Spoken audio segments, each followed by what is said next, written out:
왕따가 남편 회사 사모님인 썰. 전 올해 34살 된 5월에 결혼한 새 신부입니다. 제가 글을 남기게 된 이유는 제목 그대로입니다. 고등학교 때 같은 반 왕따가 제 남편의 사장 와이프네요. 고등학교 1학년 때 같은 반이었던 앤데 그때는 통통하고 평범한 외모에 촌스러운 일자 단발을 한 공부 엄청 못하는 애였습니다. 우리 반 꼴찌를 도맡아서 하던 애였죠. 딱히 성격이 나쁘다거나 한 애는 아니었습니다. 오히려 약간 성숙하고 쿨한 성격이었습니다. 근데 왜 그런 애들 있잖아요. 별 이유 없이 애들이 안 좋아하는 애. 걔가 딱 그런 타입. 특별히 이유는 없지만 애들이 안 좋아하는 애였습니다. 성적도 바닥이니 더더욱 애들한테 무시당하는 애였죠. 그 애와 함께 노는 애들도 있긴 했습니다. 반에서 정말 공부 열심히 해야겠다 싶은 그런 타입의 애들 있잖아요. 그 애들과 같이 다니던 애였는데 반 전체가 그 애를 무시하고 있었습니다. 그 애가 친구들한테 뭔가 잘못을 하기라도 하면 아무리 사소하고 자신들과 상관없는 일이어도 다 같이 나서서 그 애한테 뭐라고 하고 수업 시간에 칠판 앞에 나가서 문제를 풀다가 늘 그렇듯 공부를 못하는 그 애가 못 풀면 선생님이 있건 없건 키득키득 거리며 그 애를 비웃거나 하는 그런 분위기였습니다. 보통 반의 분위기를 조성하는 패거리가 있잖아요. 그 패거리 중 하나가 왠지 재수없다며 그 애를 싫어하니까 그 패거리 전체가 그러고 반 분위기를 조성하는 패거리가 그 애를 무시하고 구박하니 반 전체가 그렇게 되는 그런 상황이었습니다. 솔직히 말하자면 어린 시절 뭣도 모르고 저도 그 애를 구박한 적이 있었네요. 저희 체육 선생님이 체육 시작 전에 꼭 운동장을 3바퀴씩이나 뛰게 했었습니다. 학교 운동장이 타 학교에 비해 넓은 편이라 다들 체육 시간을 싫어했죠. 굉장히 심한 천식이라서 체육 시간에 운동장을 뛰지 못하는 그 애가 스탠드에 앉아있자 왜 너는 안 뛰고 노냐? 너도 뛰어라 왜 안 뛰냐 왜? 너만 편하게 있냐?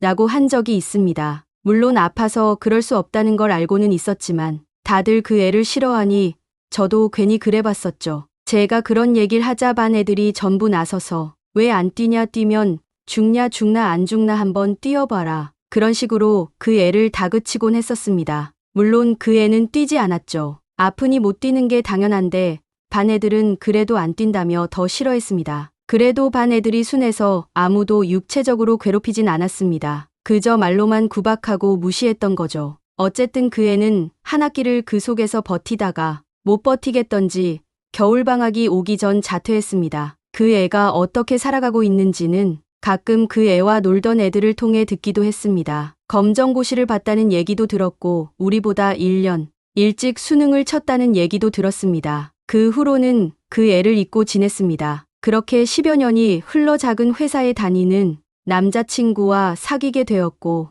그 남자와 결혼을 해 가정을 꾸렸습니다. 그런데 지난달 중순에 제 남편의 사장님 둘째가 돌이라 뷔페에서 돌잔치를 한다고 하더라고요. 남편이 가자길래 그 돌잔치에 따라 나섰는데 사모가 어디서 많이 본 얼굴이어서 한참 어디서 봤나 하는데 사모가 와서는 너 맞지? 이러는 겁니다. 누군지 하고 있는데 나 샵샵샵이야 샵샵 고등학교 1학년 8반 하는데 심장이 덜컥했습니다. 제가 당황해서 아무 말도 안 하고 있었더니 네가 기억을 못할 리가 없는데 해서 응 기억나지 반갑다 하면서 반가운 척 인사를 했습니다. 더 이상 그때처럼 촌스럽지도 통통하지도 않고 오히려 날씬하고 예뻐져서 못 알아봤습니다. 저는 반가운 척 인사를 했고 남편과 사장님은 동창이냐며 웃었는데 그 애가 정색을 하면서 난 하나도 안 반가운데 너 같은 반갑겠니?